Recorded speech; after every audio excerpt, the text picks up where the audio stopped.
Pai amado, mais uma vez me coloco de pé ao longo de 34 anos para pregar a Tua palavra. E Tu tens sido testemunha de que não escolho plateia, números, localidade. Onde o Senhor me manda, eu tenho pregado a palavra de acordo com o meu entendimento de que é o que o Senhor quer que eu fale. E nesta manhã, mais uma vez, eu me coloco aqui, Pai, diante da Alice, que já oramos por Ti, Alice, pelo Batista, pela Iradilma, pelos que estão aqui presentes, no nome de Jesus Cristo, nosso Senhor e Salvador. Eu quero que você preste atenção, por favor, na leitura deste poema. Eu, há muitos anos, eu estou falando aí de 15 anos, eu li, guardei, já utilizei este poema em alguns aniversários. E agora há pouco tempo um artista tem falado isso e tem atingido muita gente por causa da televisão. Eu quero que você preste atenção neste texto muito bem escrito, que é a pura realidade. Deus pede estrita conta do meu tempo, e eu do meu tempo terei que dar conta a Ele. Mas como dar sem tempo tanta conta? Eu que gastei sem conta tanto tempo. Para ter minha conta feita a tempo, tempo me foi dado e não fiz conta. Não quis, sobrando tempo, fazer conta. Hoje quero prestar conta e não há tempo. Ó, vós que tendes tempo sem ter conta, não gasteis vosso tempo em passatempo. Cuidai enquanto há tempo em vossa conta. Pois aqueles que sem conta gastam tempo, quando o tempo chegar de prestar contas, chorarão como muitos por não ter tempo. O que nós estamos fazendo do tempo que o Senhor tem nos dado? Tem um salmo que diz que antes de nós nascermos, Deus já sabia. E sabia porque foi Ele quem determinou os dias de nossa vida. Foi Deus quem nos deu um tempo para nós vivermos. Ninguém prolonga um minuto da sua vida.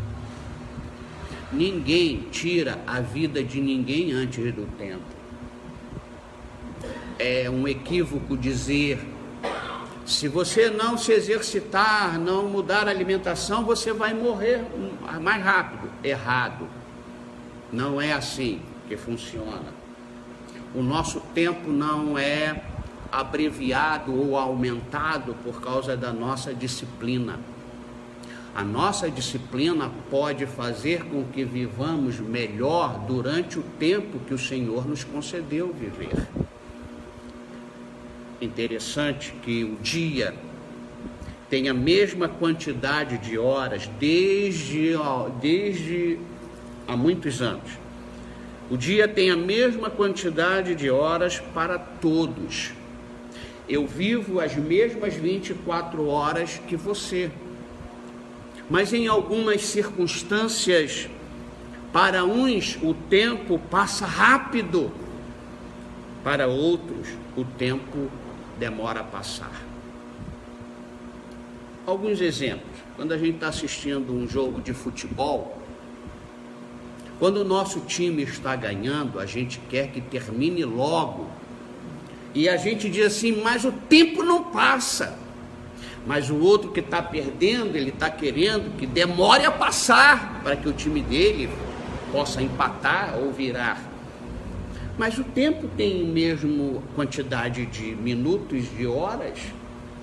O problema é a ansiedade e a ociosidade que nos faz pensar que o tempo demora. O tempo é o mesmo. 24 horas é composta de 60 vezes 60. 3.600 segundos. Tá certo? Tá certo? O tempo não passa assim rápido. É por isso que as pessoas ficam embromando, os jogadores caem, rolam no chão e nada aconteceu, porque eles querem que o tempo passe rápido.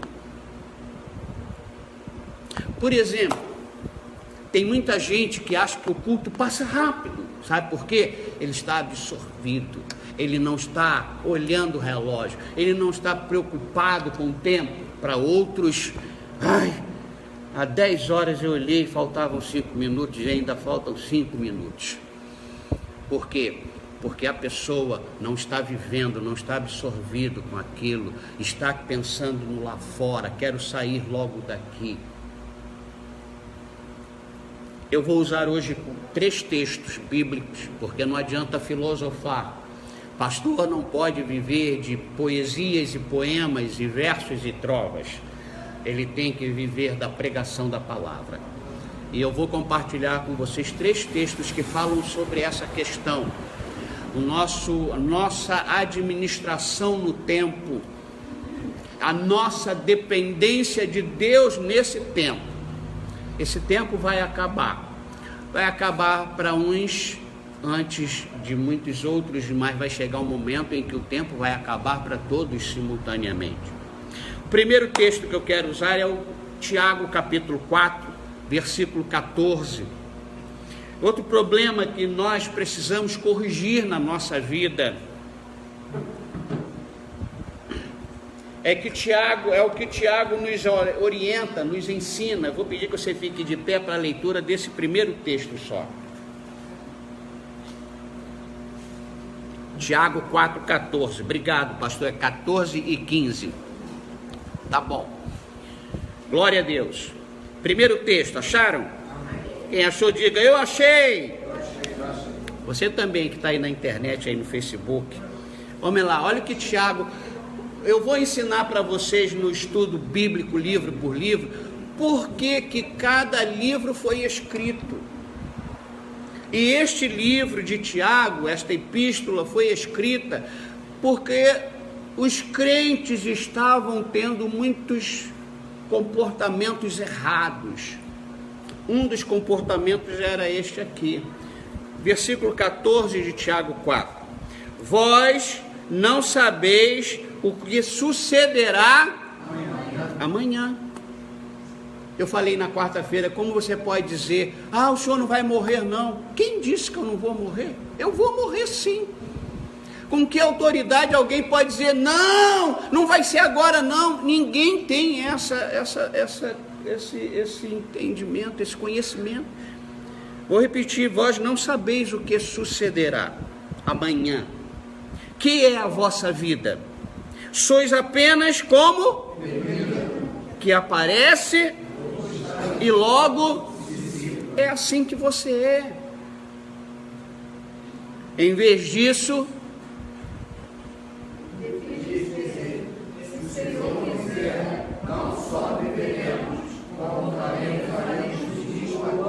que o Senhor te abençoe e te ensine. Vamos sentar.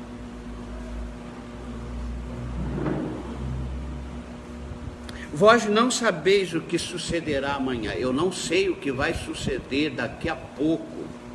Eu quero viver em cima deste ensinamento. Isso me faz não fazer muitos planos. Fazer, eu posso fazer. Mas eu não devo me escravizar a estes planos. Eu não devo ficar preso a estes planos. Eu preciso. Ontem me ligaram me perguntando, aliás, desde que eu estava viajando, me pediram se eu podia pregar no 8º aniversário da igreja, de uma igreja aqui na Tijuca. Eu não podia dizer assim, olha, eu não faço planos para o dia nem para o amanhã. Não, marquei, agendei, mas eu não posso, até chegar lá, ficar preso a este planejamento. O texto de Tiago nos ensina que, devido não sabermos nada sobre o amanhã, devido sermos como neblina no tempo, nós podemos planejar sim. Você deve ser uma pessoa que planeja, porque isso denota organização. Mas esse planejamento tem que ser sempre em oração, de acordo com a vontade e permissão do Senhor. Vou fazer isso. Será que Deus quer que você faça isso? Ou você vai fazer isso porque todo ser humano, toda criatura normal tem que fazer isso? Errado. Você tem que fazer o que Deus abençoa, aprova você fazer. Você está aí? Ele diz: o que é a vossa vida? E eu faço essa pergunta para você, eu fiz para mim. O que é a tua vida? A minha vida, eu tenho que me deter nesta definição aqui. É como uma neblina. Ó, neblina, e passa. Ela passa. Ela aparece por instante e logo se dissipa. Essa é a nossa vida. Pô, mas o senhor já está vivendo e já tem 64 anos. Se eu fizer 100, vai ser como uma neblina diante de uma eternidade que não termina. E aí Tiago diz: porque você não sabe qual é o dia de amanhã, porque você é uma neblina, você devia sempre dizer o quê? O quê? Se o Senhor quiser. Eu falei para o pastor que me convidou: se o Senhor quiser, estarei lá. Se o Senhor quiser, vou construir. Se o Senhor quiser, vou reformar. Se o Senhor quiser, vou trabalhar aí. Vou viajar. Nessa última viagem, eu falei para Deus: eu não sei se chego lá. Não sabia se ia chegar lá. E eu quero viver nesta dimensão, para não ser pego de surpresa, nem ser pego como alguém ignorante a palavra de Deus. Porque o próprio Tiago diz que é muita jactância, muito orgulho quem desconsidera isso. Se minha neta crescer, que ela sirva ao Senhor. A regra normal é nós, pais, sermos sepultados pelos filhos. Mas tem muitos pais, e nós temos visto na televisão, muitos pais que têm sepultado seus filhos. Durante todo este tempo que o Senhor nos dá, temos feito planos a curto e longo prazo. Você sabe por que o desânimo em muita gente? Porque planejou algo e disse: eu vou fazer. E as que fizeram porque Deus permitiu. Mas as que não fizeram se desanimaram e falam assim: a minha vida não tem valor nenhum.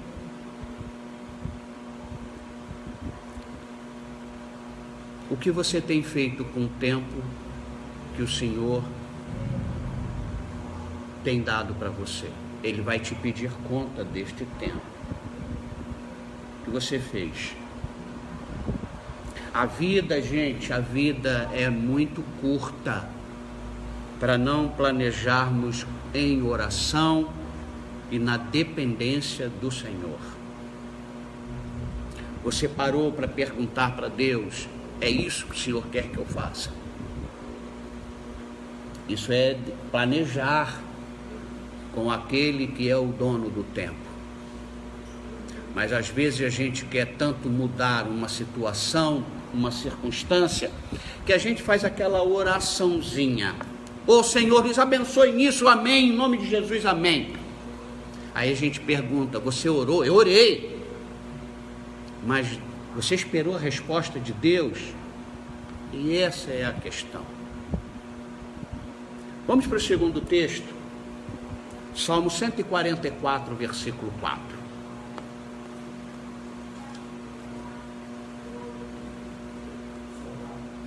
(144, versículo 4). Se Deus quiser, acontecerá.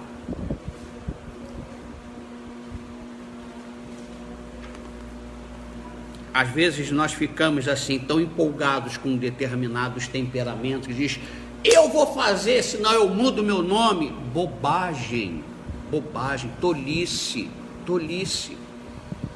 Sábio é aquele que diz, eu vou fazer se Deus quiser. Isso não é fraqueza, isso é sabedoria. E nós precisamos aprender isso. Segundo texto, Salmo 144, versículo 4. Olha o que o salmista diz aqui. O homem é semelhante a um quê? Sopro. Os seus dias são como a sombra que passa. O homem é semelhante a um sopro. Por quanto tempo você consegue soprar? Teu sopro dura quanto tempo? Enche os pulmões aí.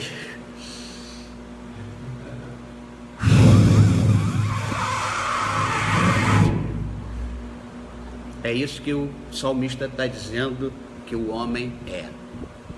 Um sopro. Você já parou para pensar nisso? Exatamente o que Tiago ensinou 2000 anos depois. Vê como é que a palavra de Deus, ela é harmônica, ela é sincronizada desde Gênesis até Apocalipse.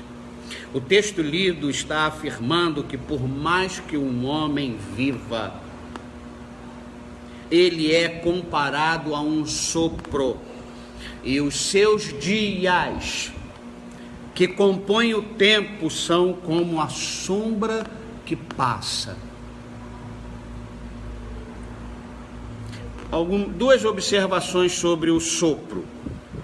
A gente precisa ter vida, precisa ter força para soprar durante um bom período. Quanto tempo tu consegue soprar? Sem desmaiar, porque desmaiou, acabou o sopro. Faltou força, acabou o sopro. Faltou vida, não tem sopro. Precisamos de vida, de força, para que nós sejamos um sopro prolongado. Está dando para entender? Segunda observação sobre o sopro: por mais força que tenhamos para soprar, não conseguimos soprar por muito tempo. Olha, eu vou exagerar. Se você conseguir soprar 1 hora, estou exagerando, não é? Não existe isso. Então esse texto me fez pensar em duas figuras de linguagem, duas figuras aqui para exemplificar o que Deus está querendo nos dizer. A primeira figura é o sopro. É o sopro que depende da vida, depende do vigor, depende da força. E com toda a força, vigor e saúde e vida, ninguém consegue soprar nem 1 minuto sem parar. Segunda figura que o salmista usa é uma sombra. Ele está dizendo, o homem é semelhante a um sopro e os seus dias, os dias do homem é como a sombra que passa. Então ele não está dizendo que um corpo ficou parado para que a sombra dele existisse para sempre. Eu anotei algumas observações sobre sombra. A sombra é a projeção de qualquer luz sobre qualquer corpo. Confere. Eu tenho uma sombra aqui tão fraquinha. Minha sombra aqui, ó. Eu tenho uma sombra aqui desse púlpito aqui, mas ela não é tão forte porque a luz que está jogando luz aqui nele, vindo para cá, não pode ter uma sombra forte, porque aqui tem luz também e abafa a sombra. Eu fiquei pensando nessa questão da sombra, por que a sombra existe, para eu poder entender o que o salmista quis dizer, que os dias do homem, que é como o sopro, a sombra os seus dias é como a sombra que passa. Primeira observação, a sombra é a projeção de qualquer luz sobre qualquer corpo. Segunda observação, apesar de a sombra ser a projeção de qualquer corpo, por causa da luz, a sombra não é palpável. Eu não posso pegar minha sombra que ficou tão bonita aqui e guardá-la para ficar olhando para ela. A sombra não é palpável. A minha sombra não tem direção própria sem o meu corpo, nem sem qualquer luz.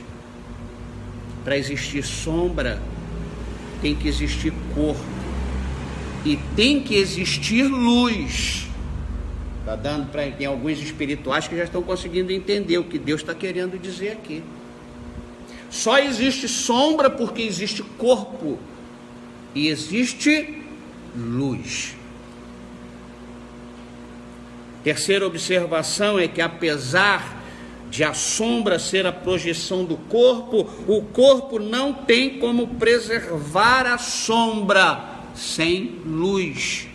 Não posso apalpar e não posso preservar a minha sombra. Aí você vai dizer assim: bom, se eu ficar nesse espaço aqui, a minha sombra vai durar. Até quando? Enquanto houver luz, enquanto eu aguentar ficar aqui de frente para a luz, para que a minha sombra seja. Mas qual o benefício disso? Está dando para entender? Porque ao ler esse versículo, eu fiquei pensando no sopro e na sombra.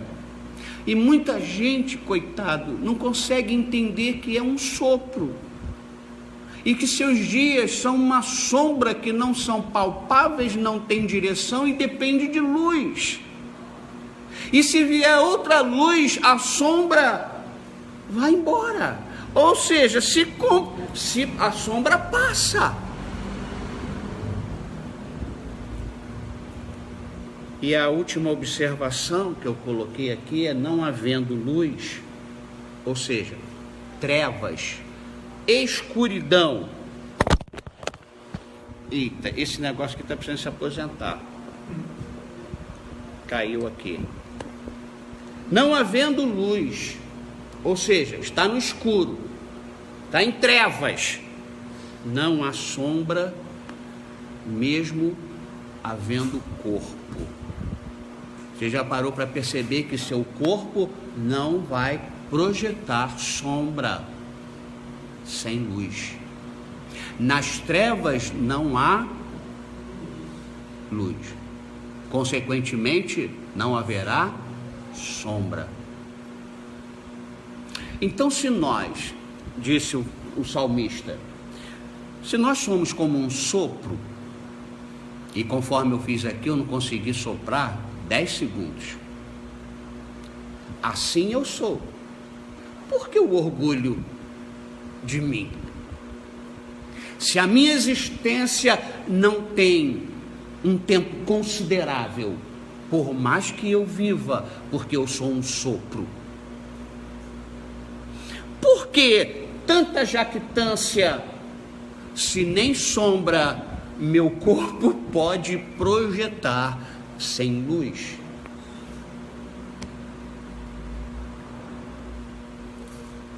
Assim são os nossos dias. Dependem da luz divina sobre nós.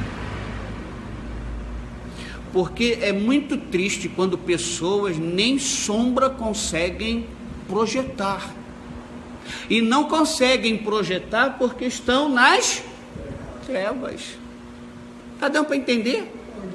Mas a gente não pode ficar orgulhoso disso, porque eu estou projetando sombra, porque a sombra passa. Amém. Nossos dias não são palpáveis, nem têm direção própria, sem o nosso corpo e nem a durabilidade. Então, irmãos, vamos viver o hoje. Fala para quem está ao seu lado, viva o hoje. Mateus, Pedro, Rafaela, os adolescentes daqui, Rebeca, Felipe, ainda vou colocar vocês como adolescentes. Viva o hoje. Viva bem o hoje. Não descarte os relacionamentos por causa dos planejamentos. Se relacione. O Rômulo também, vou botar como adolescente. A igreja hoje está cheia de adolescentes.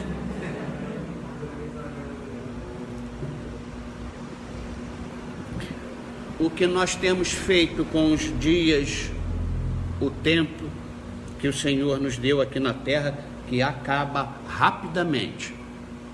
Vou perguntar a idade de vocês. É outra bobagem que tem, não querer falar a idade. Isso é, como diz Salomão, vaidade.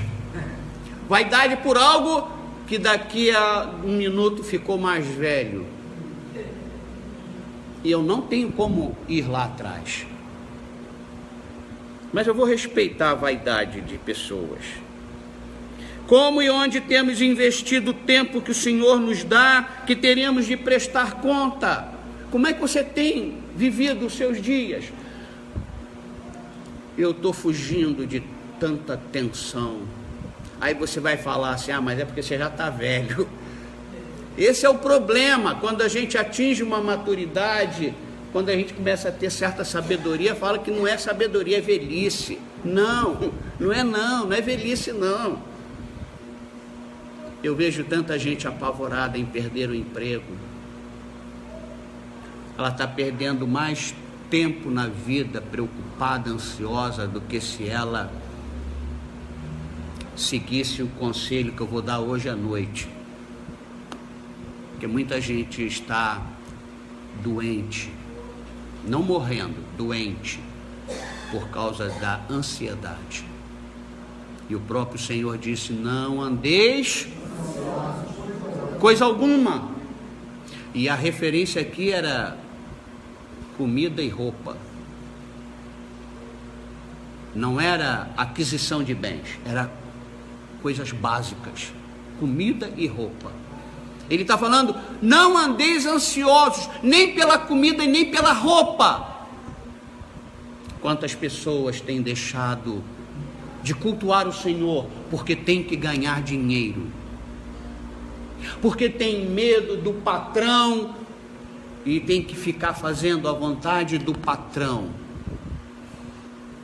Infelizmente, muitos não acreditam que tempo é realmente mais valioso do que o dinheiro que ganhamos e gastamos. Você acredita nisso? Tempo é mais valioso que dinheiro?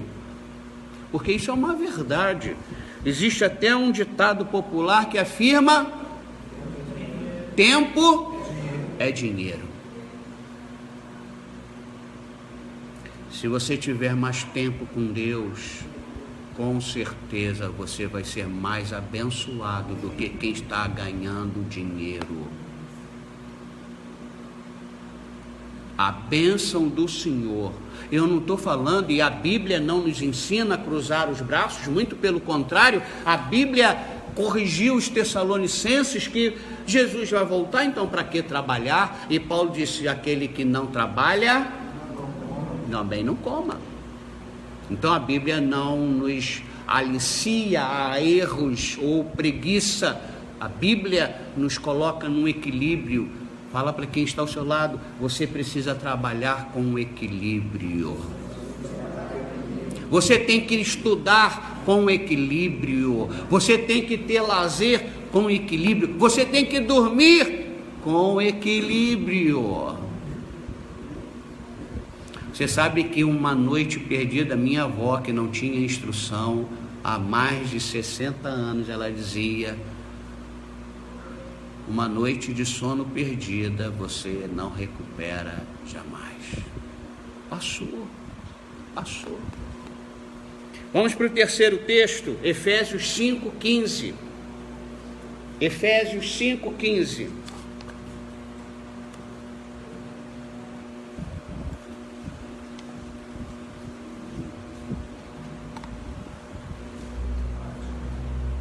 Olha o que o apóstolo Paulo está dizendo. Primeiro, o apóstolo Tiago nos falou de vivermos na oração, na dependência da vontade do Senhor. O salmista fala a mesma coisa que Tiago, dizendo que nós somos e o que são os nossos dias. Agora Paulo fala aos Efésios. Nós vamos ver no estudo bíblico por que essa epístola foi escrita.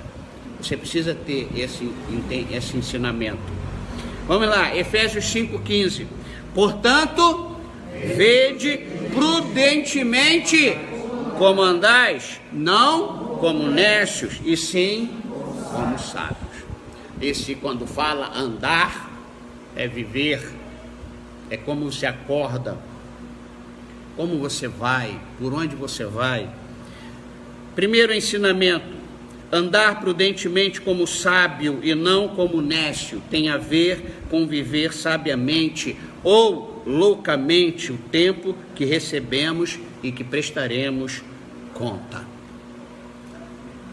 O que você tem feito? Como você tem vivido cada dia?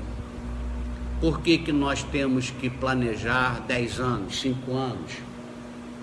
Pode, mas viva o hoje. Fala para quem está ao seu lado, viva o hoje. Não pense assim, à noite eu não poderei voltar porque eu tenho que resolver algumas coisas para a semana que vem. Não, viva hoje, faça hoje. Esteja com Deus hoje. Sirva a Deus hoje. Versículo 16. O que está escrito aí no versículo 16? Remindo o tempo, porque os dias são maus. Os dias são maus. Ai, meu dia foi uma bênção. Os dias são maus, é o que a Bíblia diz. Segundo ensinamento: o tempo que recebemos e que prestaremos conta precisa ser remido, bem administrado. Não deixe a ansiedade atrapalhar tua administração no teu tempo. Paulo está dizendo, para viver prudentemente como sábio, precisamos remir o tempo, porque os dias são maus. Você você se concentrou aqui, de repente um monte de pensamentos para te deixar dividido nisso aqui, nesse lugar aqui. Você já reparou quando você vai orar, um monte de coisas que concorrem na sua mente? Por que será? Para que o teu tempo ali reservado para Deus fique prejudicado. Versículo 17: por esta razão não vos torneis insensatos, mas procurai compreender qual a vontade do Senhor. Olha, Paulo está falando o que Tiago disse. Você já parou para pensar, para entender qual a vontade do Senhor na tua vida? Quando você para saber qual é a vontade, você é uma pessoa sensata, sábia, é uma pessoa que está remindo o tempo, administrando bem o tempo. Você já reparou que tem pessoas assim, ai meu Deus, o dia acabou e eu não consegui fazer quase nada, porque não administrou, antes de começar não pediu ajuda ao Senhor, não orou ao Senhor, não contou com a ajuda do Senhor. Para se viver este tempo recebido, bem sucedido, que prestaremos conta, somente é possível quando a sensatez é evidenciada ao procurarmos compreender qual é a vontade do Senhor. Quando a gente para perguntar a Deus, Senhor, estou com uma vontade de fazer isso, é da tua vontade também? O Senhor vai me abençoar? Se o Senhor falar assim, não, vira a página, E você ganhou muito no dia, porque você não vai ficar perdendo tempo em fazer coisas que Deus não vai abençoar você. Então a gente, quando para orar, preste atenção nisso. A gente não perde tempo. A gente está ganhando tempo. Deus não vai deixar você fazer coisas que fique frustrado. E Deus não vai abençoar no meio do caminho, porque vai ficar com pena de você. Se Deus falou não, e se a intenção de Deus era não para isso que você começou a fazer, Deus vai deixar você se frustrar sim, porque você vai aprender muitas lições nesta frustração. O tempo, uma vez gasto, não pode ser recuperado. É um tremendo equívoco quando se diz: vou recuperar o tempo perdido. Vire a página. É hora de fazer o que não fez, porque se perdeu tempo é porque não consultou a Deus, ou porque houve orgulho e jactância. Fala: Senhor, me ajuda, que agora eu quero fazer na tua direção. Por isso, ao começarmos cada dia, precisamos pedir a Deus para Ele nos ajudar e sermos capazes de utilizar o tempo da maneira mais sensata, sábia e prudentemente. Aí você vai chegar no final do dia cansado, cansada, mas realizado. Mesmo que você só fez uma coisa, mas a realização desta única coisa fortaleceu a tua alma e encheu o teu coração de gratidão, para no final do dia você falar para Deus: obrigado. Obrigado porque eu estou cansado, mas eu estou realizado. Obrigado porque das 10 coisas que eu planejei fazer, o Senhor me disse para fazer apenas 3. E eu fiz com sucesso. E com sucesso, porque Tu me abençoaste. Está dando para entender? E eu vou concluir dizendo o seguinte: a vida é um magnífico relógio criado por Deus. Por isso, cuide bem desse relógio que marca o tempo. Esse relógio já viveu 64 anos. Onde eu chego, pessoas falam assim: o senhor está bem, hein? É lógico que eu não corro igual antigamente. E a barriga que estava começando a crescer, eu botei ela lá para dentro. Caminhei lá na Califórnia, frio de 6 graus, mas eu falei: eu tenho que caminhar. Me lembrei de você, o Barão, sempre falava assim: vai lá sentir frio, caminhar na Califórnia. E aconteceu. Só não caminhei quando choveu. Hoje nós moramos numa casa de 3 pavimentos. Tem uma escada que é uma bênção, sabia? Quando fomos para essa casa, eu falei assim: meu Deus do céu, eu não vou resistir. Olha, minha energia aumentou. E é lógico que já colocamos remédios lá embaixo, tem remédio lá em cima, escova de dente lá embaixo, escova de dente lá em cima, né? Mas eu estou procurando subir o máximo que eu posso.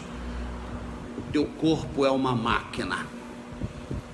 Se você deixar ela sentadinha aí no banco, no carro, na cama, no sofá, vai enferrujar. E vai fazer com que você pense que a velhice é uma droga. Não, a velhice não é uma droga. Vai depender de como tu usaste o teu relógio durante a tua adolescência e a tua juventude. Dê o seu primeiro tempo para Deus. Fala isso para quem está ao seu lado. Estou falando de um tempo mesmo. Gaste 1 hora com o Senhor, porque foi esse tempo que Ele reclamou dos 3 apóstolos. Vocês não podem estar comigo 1 hora. O dia tem 24. Ele não vai aumentar as horas do dia. Ele quer que você aprenda a remir o tempo. Administre bem o tempo, colocando o Senhor em primeiro lugar. Fala para quem está ao seu lado, dê o seu primeiro tempo para Deus. Dê um tempo para você. Eu conheço pessoas que querem ajudar ao mundo inteiro, mas ela esquece dela. Você sabe quais são as instruções quando você está no avião? Quando aquela máscara cair, não tente ajudar ninguém ao teu lado. Mas ela está morrendo, vão ser dois a morrer, você querendo ajudar e ela que já está morrendo. Você põe a máscara primeiro em você. Você tem que estar bem para ajudar. Fala isso para quem está ao seu lado. Você tem que estar bem para ajudar. Você tem que estar bem para servir a Deus. Então você tem que dar tempo para você. Daniel e Cristina estão resolvendo a saúde deles. Então, nessas cirurgias, eu falei, cuide de você, cuide da sua mulher. Cada um tem que cuidar de si. Mas não viva cuidando só de você. Dê tempo para Deus. Fala de novo, dê o seu primeiro tempo para Deus. Fala, dê tempo para você. Mas olha, não faça como uma pessoa lá no aeroporto em Los Angeles. Eu sentei, uma sentou e estava uma menina do meu lado. Ainda bem que eu não falava inglês, não falo inglês. E ela estava assim, ó.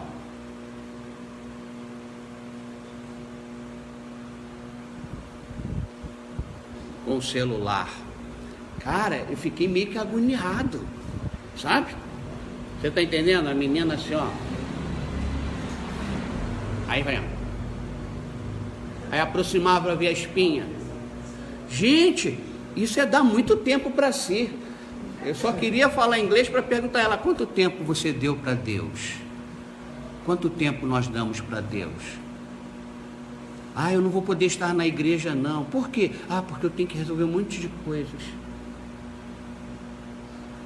Fala para quem está ao seu lado, dê um tempo para a sua família.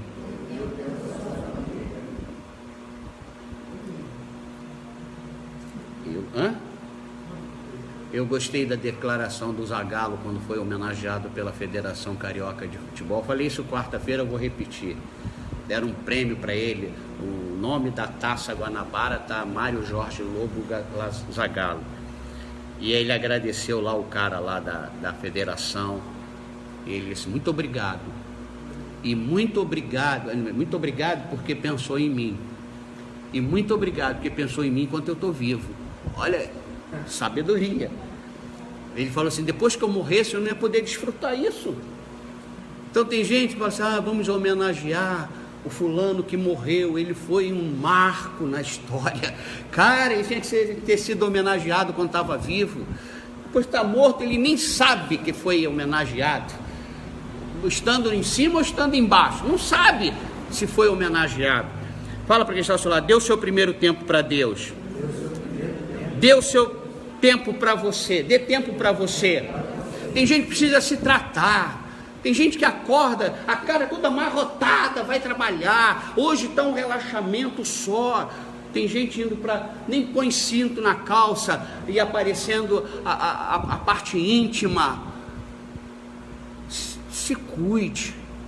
Cuide da sua aparência, do seu cabelo, dos seus dentes. Porque isso é saúde, gente. Isso é saúde. Caminhe. Come bastante picanha, batata frita, hambúrguer. E caminhe 3 horas por dia. E caminhe pesado. Corra mesmo. Dê tempo para sua família, fala. Fala assim, pai, eu te amo, mãe, eu te amo, filho, vem cá, vamos comer pipoca, ver um filme. Aí depois o pai, a mãe morre, não vai fazer falta na minha vida, não vai fazer não, porque quando estava vivo nem deu pelotas. Fala, dê tempo para os seus amigos. Não desperdice seu tempo com coisas banais para que quando o seu relógio estiver parando, você não diga, não tive tempo para as coisas essenciais. Você tem tempo. Fala, Deus te deu tempo. Deus está te dando tempo. E cada dia que Deus te dá são 24 horas. É muito tempo. É muito tempo. Para de ficar pensando, eu tenho que fazer tanta coisa, meu Deus do céu. Para com isso. Vai fazendo uma coisa de cada vez. Não deu, não deu. Que o Senhor Deus eterno nos dê a sabedoria de usar o tempo que temos hoje para fazermos o melhor, o correto, o bem e o produtivo.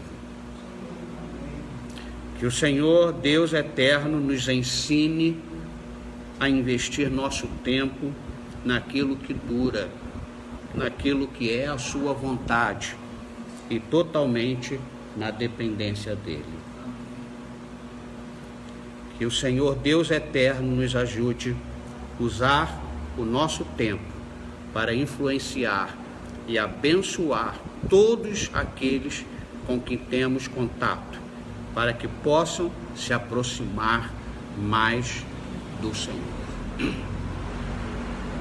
Quem tem ouvidos, ouça o que o Espírito está dizendo. Amém e amém. Até às 19 horas. Tchau, tchau. Deus te abençoe.